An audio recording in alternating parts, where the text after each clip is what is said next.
ಶ್ರೀ ಸ್ವಾಮಿ ಸಮರ್ಥ ಶ್ರೀ ಅಕ್ಕಲ್ಕೋಟ್ ಶ್ರೀ ಸ್ವಾಮಿ ಸಮರ್ಥ ಸೇವಾ ಕನ್ನಡ ಯೂಟ್ಯೂಬ್ ಚಾನಲ್ದಾಗ ಎಲ್ಲರಿಗೂ ಸ್ವಾಗತ.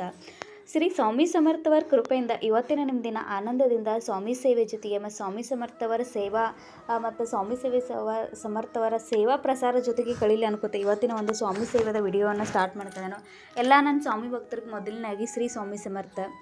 ಇವತ್ತಿನ ಒಂದು ವಿಡಿಯೋ ಅಥವಾ ಇವತ್ತಿನ ಒಂದು ಅನುಭವ ಒಬ್ಬದು ಸ್ವಾಮಿ ಭಕ್ತರ ಪುಣ್ಯದಾಗ ಅವ್ರು ಶೇರ್ ಮಾಡ್ಕೊಂಡಾರೋ ಅವ್ರ ಅನುಭವವನ್ನು ನಿಮಗೆ ಅವ್ರ ಮಾತಿನ ಮುಖಾಂತರ ನಾನು ನಿಮಗೆ ಹೇಳ್ತೇನೆ. ಮತ್ತು ವಿಡಿಯೋನ ಕೊನೆ ತನಕ ನೋಡಿರಿ. ಮತ್ತು ಇವತ್ತಿನ ಅನುಭವ ಪ್ರತಿಯೊಬ್ಬರಿಗೂ ಸ್ವಾಮಿ ಸೇವೆ ಮಾಡೋಕ್ಕೆ ಪ್ರೇರಣೆ ಆಗ್ತೈತಿ. ಮತ್ತು ಸ್ವಾಮಿ ಸೇವೆ ಮ್ಯಾಗ ಯಾವ ರೀತಿ ನಾವು ಸ್ವಾಮಿ ಸೇವೆಯನ್ನು ಮಾಡ್ಕೊತಂದ್ರೆ ಯಾವ ರೀತಿ ಅಡೆತನಗಳು ಬಂದರೂ ಭೀ ಸ್ವಾಮಿ ಮ್ಯಾಗ ಅವಿಶ್ವಾಸವನ್ನು ತೋರಿಸೋದು ನಾವು ಸ್ವಾಮಿ ಸೇವೆಯನ್ನು ಮಾಡಬೇಕನ್ನೋ ಒಂದು ಅನುಭವ ಈ ಭಕ್ತರದಾಗೈತೆ. ಹಾಗಾಗಿ ವಿಡಿಯೋನ ಈ ಸ್ವಾಮಿ ಸೇವೆ ಅನುಭವನ ಕೊನೆ ತನಕ ಕೇಳಿರಿ ಮತ್ತು ಹೆಚ್ಚಿನ ಪ್ರಮಾಣದಾಗ ಸ್ವಾಮಿ ಸೇವೆ ವಿಡಿಯೋಗಳನ್ನ ಶೇರ್ ಮಾಡಿರಿ ಅನ್ಕೋತ ಇವತ್ತಿನ ಒಂದು ವಿಡಿಯೋ ಸ್ಟಾರ್ಟ್ ಮಾಡ್ಕೊಂಡು ಶ್ರೀ ಸ್ವಾಮಿ ಸಮರ್ಥ.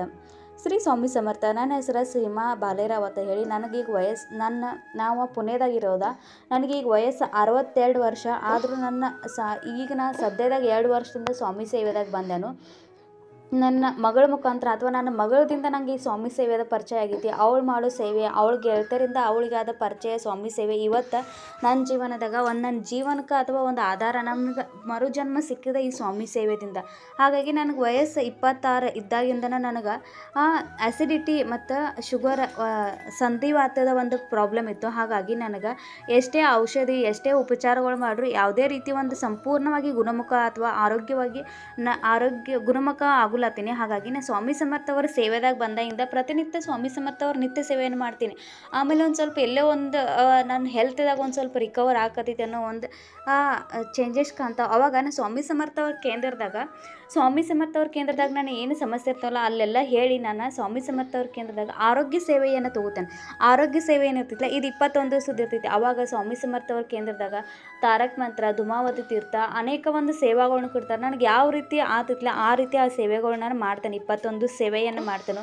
ನನಗೊಂದು 50% ನನಗೆ ಆರಾಮಾಗಿರ್ತೈತಿ. ಆದ್ರೆ ಒಂದು ಕೆಲವು ದಿನ ನಂಗೆ ಪೂರ್ಣ ಆರಾಮಾಗ್ತೈತಿ. ಆದ್ರೆ ನನಗೆ ಒಂದು ಟೈಮ್ ಈ ರೀತಿ ಬರ್ತೈತಿಲ್ಲ, ನಂಗೆ ನನ್ನ ಮೈಯಾಗಿಂದ ಶುಗರ್ ಲೆವೆಲ್ ಕಡಿಮೆ ಆಗ್ತೈತಿ ಮತ್ತು ಆ್ಯಸಿಡಿಟಿ ಪ್ರಾಬ್ಲಮ್ ಏನಿರ್ತೈತಿಲ್ಲ ಇದು ಜಾಸ್ತಿ ಐತೈತಿ. ಆವಾಗ ನಾ ಹಾಸ್ಪಿಟ್ಲಾಗ ಅಡ್ಮಿಟ್ ಆಗುವಂಥ ಒಂದು ಪರಿಸ್ಥಿತಿ ಬರ್ತೈತಿ.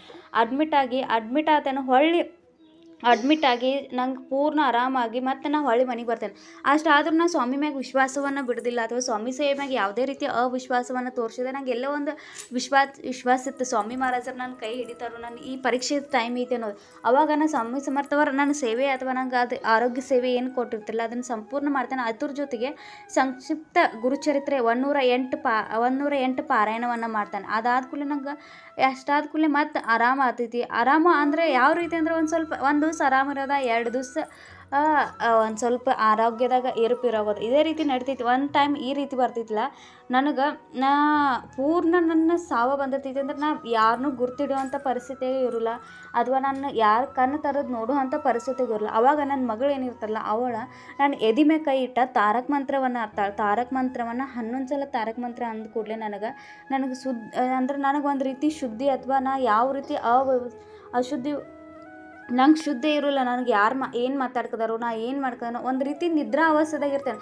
ಆಕೆ ಇವಾಗ ತಾರಕ ಮಂತ್ರ ಅನ್ನಕ್ಕೆ ಸ್ಟಾರ್ಟ್ ಮಾಡ್ತಾಳೆ. ಆವಾಗ ನನಗೊಂದು ರೀತಿ ಶುದ್ಧಿ ಬರ್ತೈತಿ. ಆವಾಗ ನಾ ಯಾರನ್ನೂ ಗುರ್ತಿಡಿಯುವಂಥ ಪರಿಸ್ಥಿತಿಗಂತೂ ಇಲ್ಲಾಗಿನ. ಆದರೆ ನನ್ನ ಬಾಯಿಯಿಂದ ಆವಾಗ ಶ್ರೀ ಸ್ವಾಮಿ ಸಮರ್ಥ ಮತ್ತು ತಾರಕ ಮಂತ್ರ ಅನ್ನಕತ್ತೀನಿ ಅನ್ನೋ ಒಂದು ವಿಷಯ ನನ್ನ ಮಗಳು ಹೇಳ್ತಾಳೆ. ಆವಾಗ ನಾನು ಪ್ರತಿಯೊಂದು ಸೇವೆ ಅಥವಾ ಪ್ರತಿಯೊಂದು ನನ್ನ ಮನಸ್ಸಾಗ ಸಂಪೂರ್ಣ ಸ್ವಾಮಿನ ತುಂಬ್ಕೊಂಡಿರು. ನನಗೆ ಇವತ್ತು ಈ ಜೀವನದಾನ ಸಿಕ್ಕೈತಿ ಅಂದರೆ ಸ್ವಾಮಿ ಸಮರ್ಥವರ ಸೇವೆ.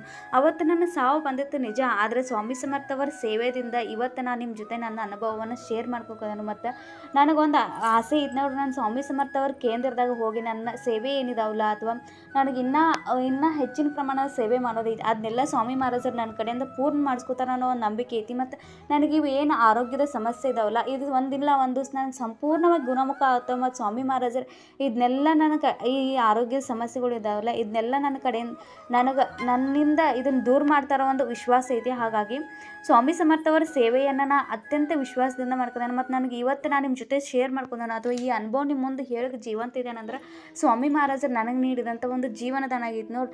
ಅವತ್ತು ಆ ತಾರಕ ಮಂತ್ರ ಅಥವಾ ಸ್ವಾಮಿ ಸೇವೆದ ನನಗೆ ಪರಿಚಯ ಇಲ್ಲಾಗಿತ್ತು ಅಂದ್ರೆ ಇವತ್ತು ನಾ ಈ ಭೂಮಿ ಮ್ಯಾಗೆ ಇರ್ಲತ್ತೀನಿ. ಹಾಗಾಗಿ ಸ್ವಾಮಿ ಸಮರ್ಥ ಅವರ ಸೇವೆ ಮ್ಯಾಗ ಎಷ್ಟೇ ಒಂದು ಸೇವೆ ಮಾಡ್ಕೋತಂದ್ರೆ ಅನೇಕ ಸಂಕಷ್ಟಗಳು ಬರ್ತಾವೆ. ಆದ್ರೆ ಅದಕ್ಕೆಲ್ಲ ನಾವು ತಲೆ ಕೆಡಿಸ್ಕೋದ ಸ್ವಾಮಿ ಮ್ಯಾಗ ವಿಶ್ವಾಸ ಇಟ್ಟು ಸೇವೆಯನ್ನು ಮಾಡಬೇಕು. ಶ್ರೀ ಸ್ವಾಮಿ ಸಮರ್ಥ ನೋಡಿರಿ. ಈ ಹಾಗೆ ಮತ್ತು ಈಗಾದರೂ ನಾನು ಪ್ರತಿನಿತ್ಯದ ಆ ಸೇವೆಗಳು ಸ್ವಾಮಿ ಸಮರ್ಥ ಅವ್ರ ಸ್ವಾಮಿ ಚರಿತ್ರೆ ಸಾರಾಮೃತ, ಸಂಕ್ಷಿಪ್ತ ಗುರುಚರಿತ್ರ ಪಾರಾಯಣ ಮತ್ತು ತಾರಕ ಮಂತ್ರ ಮತ್ತು 11 ಸಲ ಘೋರೋಪಕೋಷ್ಟಕ ಸೂತ್ರ, 11 ಸಲ ಕಾಲಭೈರವಾಷ್ಟಕ ಮತ್ತು ನನ್ನ ಗುರುಚರಿತ್ರ 7 ಗುರುಚರಿತ್ರ ಪಾರಾಯಣ ಆಗಿದ್ದಾವೆ. ಸಂಕ್ಷಿಪ್ತ ಗುರುಚರಿತ್ರ ಪಾರಾಯಣ 108 ಆಗಿದ್ದಾವೆ. ಇವೆಲ್ಲ ನನ್ನ ಕಡೆಯಿಂದ ಸ್ವಾಮಿ ಸಮರ್ಥ ಅವರು ಮಾಡಿಸ್ಕೊಂಡಂಥ ಸೇವೆ ನನ್ನ ಜೀವನದಾಗ ಬರುವಂಥ ಒಂದು ದೊಡ್ಡ ಸಂಕಷ್ಟಕ್ಕೆ ನನ್ನ ಕಡೆಯಿಂದ ಸ್ವಾಮಿ ಮಹಾರಾಜರು ಅದಕ್ಕಿಂತ ಮೊದಲೇ ನನ್ನ ಕಡೆಯಿಂದ ಈ ಸೇವೆಯನ್ನು ಮಾಡಿಸ್ಕೊಂಡ್ರು. ಅವರು ಈ ಸೇವೆಯನ್ನು ನನಗೆ ಅಥವಾ ಈ ಸೇವೆ ನನಗೆ ಪರಿಚಯ ಇಲ್ಲಾಗಿತ್ತಂದ್ರೆ ಇವತ್ತು ಈ ಸೇವೆಯಿಂದ ನಾನು ನಿಮ್ಮ ಮುಂದೆ ಜೀವಂತಿದ್ದಾನು. ಶ್ರೀ ಸ್ವಾಮಿ ಸಮರ್ಥ ನೋಡಿರಿ. ಸೀಮಾ ತಾಯಿಯವರ ಅನುಭವ ನಿಮ್ಗೆಲ್ಲರಿಗೂ ಹೇಗೆ ಅನಿಸ್ತಾ ಹೇಳ್ರಿ. ಮತ್ತು ಸ್ವಾಮಿ ಸಮರ್ಥ ಅವರ ಸೇವೆದಾಗ ಬಂದು ಅಂದ್ರೆ ಅನೇಕ ಜನರ 1 ತಿಂಗಳ 2 ತಿಂಗಳ ಸ್ವಾಮಿ ಸೇವೆಯನ್ನು ಮಾಡಿ ಯಾವುದೇ ರೀತಿ ಒಂದು ಅನುಭವ ಬರ್ದಿಲ್ಲ ಅಂದರೆ ನಮ್ಗೆ ಆ ಸೇವೆಯನ್ನು ಬಿಟ್ಬಿಡ್ತಾರೆ. ಆದ್ರೆ ದಯವಿಟ್ಟು ಆ ರೀತಿ ಯಾರೂ ಮಾಡ್ಕೊ ಹೋಗ್ಬರ್ಲಿ. ನಾವು ಸ್ವಾಮಿ ಸೇವೆಯನ್ನು ಮಾಡ್ಕತ್ತು ಅಂದ್ರೆ ನನ್ನ ಸೇವೆ ಅಥವಾ ನನ್ನ ಒಂದು ಸಣ್ಣ ಸೇವೆನ ಮೊದಲು ನಾನು ನಿಮ್ಗೊಂದು ಹೇಳ್ತೇನೆ ನೋಡಿ. ನಾ ಫಸ್ಟ್ ಯಾವಾಗ ಸ್ವಾಮಿ ಸೇವೆ ಬನ್ನಿ ಅಥವಾ ಫಸ್ಟ್ ಯಾವಾಗ ನಾ ಗುರುಚರಿತ್ರೆ ಮಾಡಿ ಖರೆ ಹೇಳ್ಬೇಕಂದ್ರೆ ಸ್ವಾಮಿ ಸಮರ್ಥರಿಗೂ ಗುರ್ತೈತಿ. ಆವಾಗ ನಾ ಸ್ವಾಮಿ ಸಮರ್ಥ ಅವ್ರ ಗುರುಚರಣೆ 1 ಅಕ್ಷರ ಸಕಟ್ ಓದಿಲ್ಲ. ಯಾರು ಓದುತ್ತಿರಲ್ಲ ಆ ರೀತಿ ಆ ಲೈನ್ ಮ್ಯಾಗ ಆ ಲೈನ್ ಮ್ಯಾಗ ನಾನು ಕೈ ಹಿಡಿಸ್ಕೊತ ಹೋಗ್ತೀನಿ. ಆದ್ರೆ ಮತ್ತು ನನಗೆ ಈ ಕನ್ನಡ ಬುಕ್ ಸಿಗೋಕ್ಕಿಂತ ಮೊದಲ ಸ್ವಾಮಿ ಸಮರ್ಥ ಅವರ ಸಾರಾಮೃತ ಏನಿಲ್ಲ ಇದು ಮರಾಠಿ ಅರ್ಧ ಓದ್ತೀನಿ ಅರ್ಧ ಬಿಡ್ತೀನಿ. ಆದ್ರೆ ಒಂದೊಂದು ವರ್ಡ್ಗಳು ತಪ್ಪು ಅದು ಒಂದು ಕಠಿಣಿದ್ದು ಅಂದ್ರೆ ಅವು ಓದೋಕ್ಕಾಗ್ಲತ್ತದ. ಆದರೂ ನನ್ನ ಅದು ಅರ್ಧ ಮುರ್ದ ಅಥವಾ ನನಗೆ ಓದಕ್ಕೆ ಬರ್ದಿಲ್ಲ ಅಂದ್ರೆ ಆ ಸ್ವಾಮಿ ಸಮರ್ಥ ಅವ್ರು ಆ ಸೇವೆಯನ್ನು ರುಜು ಮಾಡ್ಕೋತಾರೆ. ಇಲ್ಲಿ ನಮಗೆ ಸ್ವಾಮಿ ಸಮರ್ಥ ಅವ್ರ ಮ್ಯಾಗ ವಿಶ್ವಾಸ ಇರಬೇಕು ಮತ್ತು ಸೇವೆ ಮಾಡುವಂಥ ಒಂದು ಮನೋಭಾವ ಇರಬೇಕು. ಅವು ಎರಡೂ ಇದೆ ಅಂದರೆ ಸ್ವಾಮಿ ಮಹಾರಾಜರು ನಮ್ಮ ಕೈ ಹಿಡಿದು ಎತ್ತರ. ಮತ್ತು ಇವತ್ತಿನ ಅನುಭವ ನಿಮ್ಗೆ ಎಲ್ಲರಿಗೂ ಹೇಗೆ ಅನಿಸ್ತು ಹೇಳ್ರಿ. ನೋಡಿ, ಅವ್ರು ಮಾಡಿದಂಥ ಸೇವೆ ಅಥವಾ ಅವರು ಜೀವನದಾಗ ಬಂದಂಥ ಒಂದು ಕಷ್ಟ ಸ್ವಾಮಿ ಮಹಾರಾಜರ ಮ್ಯಾಗ ಇದ್ದಂಥ ಅವ್ರಿಗೆ ವಿಶ್ವಾಸ ನೋಡಿ ಎಂಥದೈತೆ. ಅದೇ ರೀತಿ ನಾವು ಎಲ್ಲರೂ ಸ್ವಾಮಿ ಮಹಾರಾಜರ ಮ್ಯಾಗ ವಿಶ್ವಾಸ ಇಟ್ಟ ಸ್ವಾಮಿ ಸೇವೆಯನ್ನು ಮಾಡಬೇಕು ಮತ್ತು ಹೆಚ್ಚಿನ ಪ್ರಮಾಣದ ಸ್ವಾಮಿ ಸೇವೆ ಪ್ರಸಾರವನ್ನು ಮಾಡಬೇಕು. ಯಾಕಂದ್ರೆ ನಾವು ಕಷ್ಟದಾಗ ಇದ್ದವರಿಗೆ ಸ್ವಾಮಿ ಸೇವೆಯನ್ನು ಹೇಳ್ಕೊಟ್ಟು ಅಂದ್ರೆ ಅವ್ರ ಕಷ್ಟದಾಗ ಹೊರಗೆ ಬಂದಾಗ ಅದು ಇನ್ನೊಬ್ರಿಗೆ ಹೇಳ್ತಾರೆ. ಹಾಗಾಗಿ ಹೆಚ್ಚಿನ ಪ್ರಮಾಣದಾಗ ಸ್ವಾಮಿ ಸೇವೆಯನ್ನು ಶೇರ್ ಮಾಡಿರಿ. ಮತ್ತು ಇವತ್ತಿನ ಅನುಭವ ನಿಮ್ಗೆ ಹೇಗೆ ಅನಿಸ್ತಾ ಹೇಳ್ರಿ. ಆದ ಸಣ್ಣ ಸೇವೆಯನ್ನು ಶ್ರೀ ಸ್ವಾಮಿ ಸಮರ್ಥ ಅವರು ಸಮರ್ಪಣೆ ಮಾಡ್ಕೋದನು. ಶ್ರೀ ಸ್ವಾಮಿ ಸಮರ್ಥ. ಯಾರ್ಯಾರು ಹೊಸವಾಗಿ ನೋಡ್ಕೋದಿರಲ್ಲ ಅವ್ರ ಚಾನಲ್ನ ಸಬ್ಸ್ಕ್ರೈಬ್ ಮಾಡ್ಕೊಂಡು ನೋಡಿರಿ. ಶ್ರೀ ಸ್ವಾಮಿ ಸಮರ್ಥ ಮತ್ತು ವಿಡಿಯೋ ಶೇರ್ ಮಾಡಿರಿ. ಶ್ರೀ ಸ್ವಾಮಿ ಸಮರ್ಥ.